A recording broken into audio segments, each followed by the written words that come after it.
இங்க ஒருத்த ஒர்க்க முடிச்சிட்டு காஃபி கப்ப எடுக்கிறான். பட் காஃபி சூடா இல்லனதும் வேலைக்காரனை கூப்பிட்டு காஃபி ஏன் சூடாவே இல்ல, இப்படிதான் வேலை பாப்பீங்களான்னு கேக்குறான். சார் நான் காஃபி சூடாதான் கொண்டு வந்தேன், நீங்க தான் ஒர்க் பிஸியில கவனிக்கலன்னு சொல்றாங்க.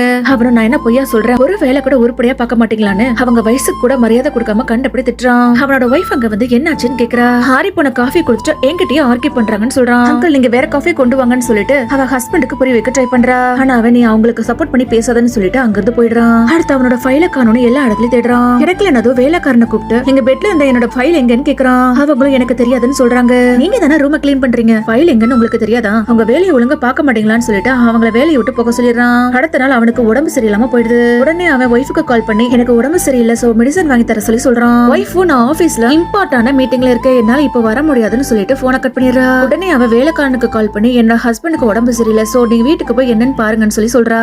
அவங்களும் ஓகே சொல்லிட்டு வீட்டுக்கு போய் அவனை பெட்ல படுக்க வச்சுட்டு ஈர துணி நினைச்சு நெத்தில வச்சு அவனை நல்லபடியா பாத்துக்கிறாங்க. அவனுக்கு இப்ப உடம்பு நல்லானதும் எழுந்து நான் உங்களை வேலையை விட்டு போக சொல்லியும் மறுபடியும் வீட்டுக்கு வந்து என்ன நல்லபடியா பாத்துக்கிட்டீங்க, சோ என்ன மன்னிச்சிருங்கன்னு சொல்றான். நான் உங்களை என்னோட பையன் மாதிரி தான் பாக்குறேன், சோ அதெல்லாம் நான் பெருசா நினைக்கல, நீங்க ரெஸ்ட் எடுங்கன்னு சொல்லிட்டு அவனுக்காக சூப் ரெடி பண்றதுக்காக அங்கிருந்து போயிடுறாங்க. முடிஞ்ச அளவுக்கு வேலை செய்யறவங்களை நம்ம நல்லபடியா பாத்துக்கணும். இந்த வீடியோ பிடிச்சதா சப்ஸ்கிரைப் பண்ணிக்கோங்க.